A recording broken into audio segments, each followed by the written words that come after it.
Assalamualaikum warahmatullahi wabarakatuh. Sahabat online yang dirahmati Allah, alhamdulillah kita bisa berjumpa kembali. Mudah-mudahan kita diberikan kesehatan, umur panjang, amin.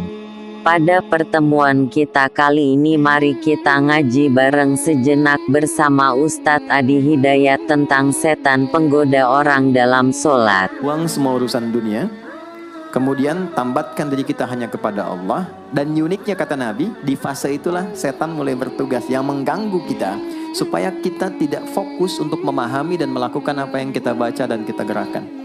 Ada setan khusus menggoda orang sholat, namanya khanzab.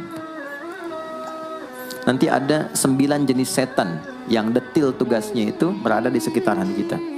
Mungkin satu kali Mas Baim kita belajar tentang fikih setan. Belum pernah ada kan ya? Anda kalau kesini cuma tahu jalan yang lurus, nggak tahu macetnya, nggak tahu lubangnya, sulit menghindarinya.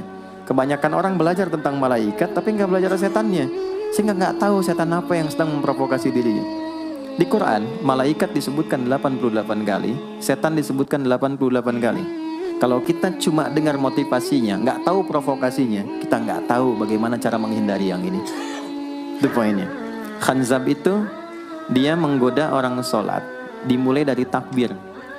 Jadi kalau belum takbir, Anda bisa merasa fokus apa saja. Nggak percaya silakan. Sebelum takbir tuh bisa siap fokus. Tapi begitu Anda mulai bertakbir, di hadis riwayat Abu Daud, Allahu Akbar, fayaqulu syaitanu. Maka di sini setan mulai tugasnya untuk mengganggu orang supaya nggak dapat nilai-nilai tadi. Maka dia berkata, udhkur kadza. Kamu ingat ini ya, kamu ingat itu ya. Betapa Anda memulai dengan membuang semua urusan dunia. Tapi kalau sudah takbir, itu setan yang install. Masuk sendiri dia. Makanya kalau nggak percaya silakan nanti zuhur dia. Begitu Anda takbir, itu masuk semua. Ingat ini, ingat itu, mobil parkir di mana. Sampai ceramah saya sekarang pun itu akan masuk. Ingat ya, ada setan yang goda. Nah itu setan itu. Itu setan sendiri. Membuat kita itu begitu lupa. Sampai lihat ujung hadisnya. Hatta la yash'ural musalli kam raka'atan yusalli. Sampai nanti akan ditemukan orang sholat, dia tidak sadar berapa rakaat sedang menunaikan sholatnya. Nah itu kalau Nabi sampaikan pasti terjadi. Poin untuk kita bisa mengatasi itu, poinnya apa? Quran surah ke-29 dulu. Ayat 45. Quran surah 29 Al-Ankabut ayat 45. Di Islam tuh uniknya begini, istimewanya. Nggak ada satupun ibadah yang hasil kreasi manusia. Semua terukur. Ini dalilnya, alasannya, landasan kita ibadah itu dari Tuhannya ini. Penjelasan contohnya ini dari Nabi. Pakemnya begini, kodifikasi ilmunya seperti ini, sehingga terjaga sampai kapanpun. Dan tidak ada satupun yang kita kerjakan dalam ibadah kecuali semua punya landasan yang kuat. Dan hebatnya diterangkan, ini caranya, ini bacaannya, ini maksudnya seperti ini hikmahnya. Kenapa Anda begini? Kenapa begitu? Hasilnya apa? Ketika seseorang sedang memulai sholatnya, dari awal dia pengen fokus, tapi ketika dia mulai bertakbir muncul godaan, maka sebelum sholat ditunaikan Allah sudah ingatkan, utlu ma uhiya ilaika minal kitab. Utlu itu dari kata tilawah. Artinya baca, pahami, amalkan apa yang telah dipahami itu. Jadi sejatinya sebelum sholat, kata Allah kalau ingin menikmati sholatnya, ingin tahu value dari sholat dan dihasilkan seperti orang dulu meraihnya, maka jangan kita terfokus untuk formalitas saja. Yang penting benar bacaan, takbir sampai salam terjaga. Betul, sekali lagi itu menggugurkan kewajiban. Formulasinya selesai, secara fikih tuntas, tapi hikmah sholat yang tadi itu kita nggak dapat. Maka yang terjadi apa? Baca dulu, tilawah, utlu, baca, pelajari dulu sebelum sholat. Kemudian pahami kenapa takbirnya begini. Kita kemarin sudah belajar. Kenapa tangan kanan menutup yang kiri? Apa maksudnya sampai kita diperintahkan sholat? Bagaimana kemudian saat kita baca Al-Fatihah? Kenapa yang dibaca itu? Apa yang jadi bimbingan dari Al-Fatihah untuk kehidupan kita? Kalau sholatnya seperti itu akan merubah hidup kita. Itu langsung Allah sampaikan demikian. Lalu kerjakan, wa aqimis shalah, tunaikan sholat seperti aku tadi isyaratkan, kata Allah. Inna sholata tanha 'anil fahsya wal munkar. Maka jika engkau menunaikannya seperti itu, sholat akan merubah hidupmu. Itu kata Allah tuh. Minimal mendorong kita berbuat jadi lebih baik. Jadi bukan sekedar menjadikan kita pribadi baik, tapi semua yang kita kerjakan menjadi lebih baik. Itu sholat. Itu yang bisa merubah seorang Jundub bin Junadah yang dikenal dengan Abu Dzar al-Ghifari. Ini teman-teman, kenapa Ghifar itu viral? Ghifar itu adalah desa pembegal. Jadi semua sekampung begal semua. Sekampung. Pimpinannya namanya Jundub bin Junadah. Jundub bin Junadah. Singkatnya masuk Islam. Saat masuk Islam, secara singkat saja, Nabi arahkan, diajarin sholat. Betapa sholat merubah hidup beliau jadi lebih baik. Kembali ke kampungnya, mengajarkan, singkatnya apa? Madinah heboh dengan kedatangan tapak kaki yang ternyata itu orang-orang Ghifar. Sekampung kurang lebih masuk Islam dan berubah jadi orang baik semua. Merubah hidup mereka. Jundub orang sukses, setelah itu jadi ustadz. Ini mungkin yang menginspirasi judul preman jadi ustaz. Ini tadinya pembegal semua. Sekampung sukses, jadi orang baik, aktivitasnya berubah lebih berkualitas. Untuk memberikan inspirasi ke generasi masa depan, bahwa kami dulu pernah begini, dengan sholat kami berubah, kesuksesan kami raih, maka diviralkanlah nama daerahnya. Tambahkan al di depannya, ujungnya tutup dengan i.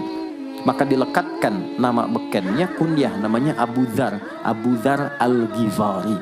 Al-Ghifari itu untuk memberikan kesan begini, saya ini dari Ghifar. Itu kampung jelek, desa tempat pembegal, tapi Islam merubah saya menjadi lebih baik. Sholat mengarahkan saya punya kualitas hidup yang lebih baik. Itu poinnya.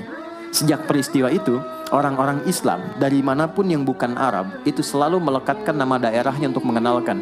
Islam pun sudah sampai ke tempat saya. Buktinya saya menjadi baik.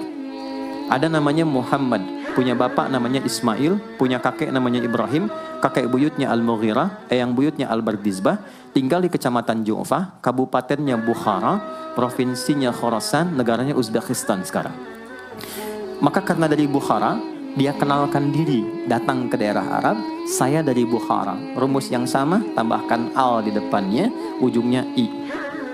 Maka dia katakan ana al-Bukhari. Itulah Imam al-Bukhari. Bukan orang Arab. Kita punya guru besar Syekh Nawawi dari Banten. Ana Nawawi al-Bantani. Ana Ahmad Yasin al-Padangi. Tapi kesan kota itu untuk menunjukkan Islam telah sampai ke tempat saya dan merubah saya menjadi lebih baik. Kang Baim datang ke Mekah umrah, katakan saya Baim Bong al tanah kusiri.